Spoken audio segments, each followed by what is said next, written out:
Certificate server install करने के बाद हम आएंगे अपने सर्वर पर और यहाँ पर हम क्लिक करेंगे सर्टिफिकेट्स पर, और उसमें हम आपके पास जितने भी सर्टिफिकेट होंगे वो यहाँ पर आ चुके होंगे, लेकिन ये सारे जो हैं ये सेल्फ साइन हैं और हम इनको जो है यूज़ नहीं कर सकते। आप कंफर्म करना चाह रहे हैं कि ये सेल्फ साइन है या नहीं, तो आप देख सकते हैं कि ये सेल्फ साइन है और ये भी सेल्फ साइन है और ये ऊपर वाला भी सेल्फ साइन है।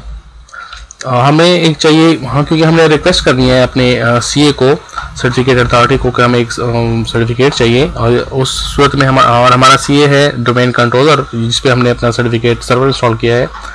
इस मदद के लिए आप जो है प्लस के साइन पे क्लिक करेंगे और यहाँ पर आपको आएगा कि आपने क्या करना है, आपने सेल्फ साइन सर्टिफिकेट क्रिएट करना है या न्यू रिक्वेस्ट करनी है। मैंने कहा न्यू रिक्वेस्ट करनी है सर्टिफिकेट अथॉरिटी से। फ्रेंडली नेम देते हैं, आप इसको लेट सपोज SSL दे दें, यहाँ कोई लेट सपोज मैं SSL देता हूँ, चलें, इसका फ्रेंडली नेम।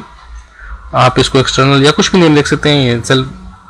इसके बाद आपको वाइल्ड कार्ड सर्टिफिकेट चाहिए। अगर आपको वाइल्ड कार्ड सर्टिफिकेट है तो ये एक ही सर्टिफिकेट में काफ़ी सारे जो सर्वर को डोमेन्स को ये इंक्लूड करेगा, लेकिन हमें जो है ये वाइल्ड कार्ड सर्टिफिकेट नहीं चाहिए। मैं नेक्स्ट करता हूँ।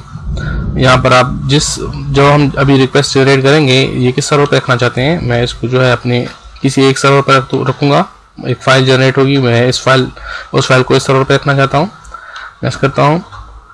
यहाँ पर आपको वो लिस्ट नज़र आएगी जो आपकी सर्विसेज हैं आप यूज़ करना चाह रहे हैं, जैसे कि for example outlook web app, उसके लिए आप किसको यूज़ करना चाह रहे हैं, आप जो है वो URL यहाँ पर मेंशन कर लें। मैं mail.virtualhut.org को यूज़ करना चाह रहा हूँ।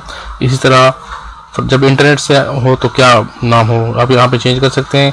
OAB को चेंज कर सकते हैं जब ये इंटरनेट से हो या इंटरनेट से हो, जब उसको एक्सेस करें। इस तरह सब जो है आप बारी बारी कॉन्फ़िगर करें। जिस तरह के पॉप और IMAP के लिए आप क्या यूज़ करना चाह रहे हैं, बाय डिफ़ॉल्ट ये उठा रहा है। अगर आपका एक और सर्वर है तो आप जो है इसको यूज़ कर सकते हैं और ऐड कर सकते हैं।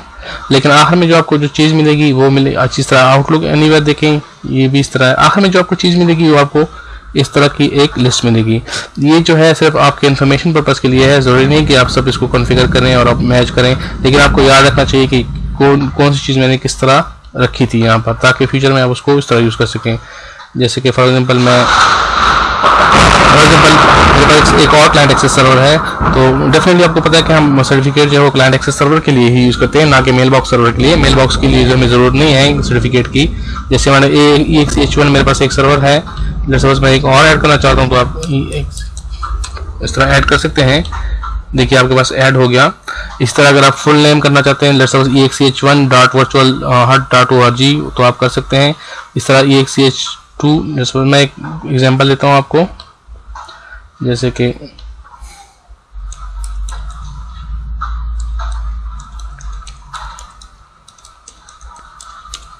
इस तरह आप जो है रख सकते हैं नाम।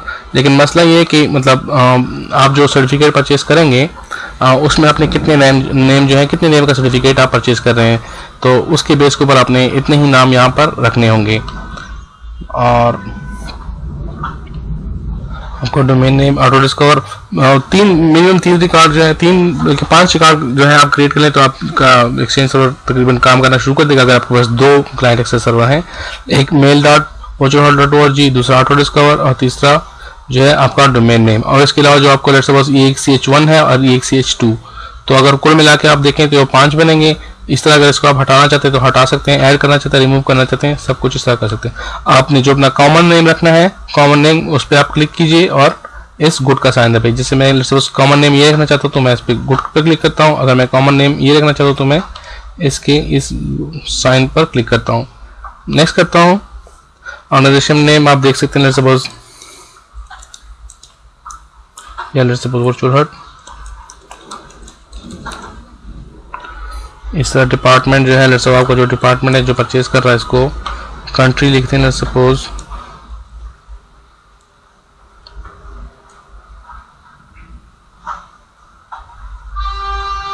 और टाइमिंग मैं मलेशिया में रेजिडेंट कर रहा हूँ। कंट्री जो है सवंगजाया, प्रोविंस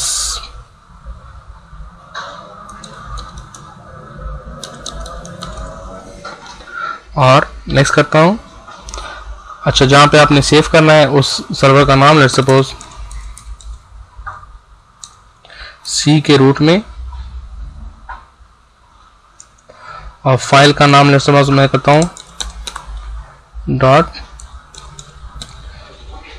यहाँ पर आपको एडमिनिस्ट्रेटर शेयर पे परमिशन होनी चाहिए। मैं फिनिश करता हूँ, देखते हैं फाइल जनरेट होती है या नहीं, वरना आपको फिल्स जो है यहाँ पे लिखना पड़ेगा। जी, ये फाइल जनरेट हो गई है और एक रिक्वेस्ट पेंडिंग है।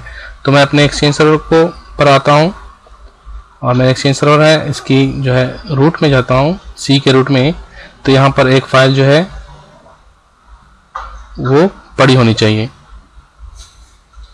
ये देख सकते हैं आप। इसको जो है नोटपैड से खोलें,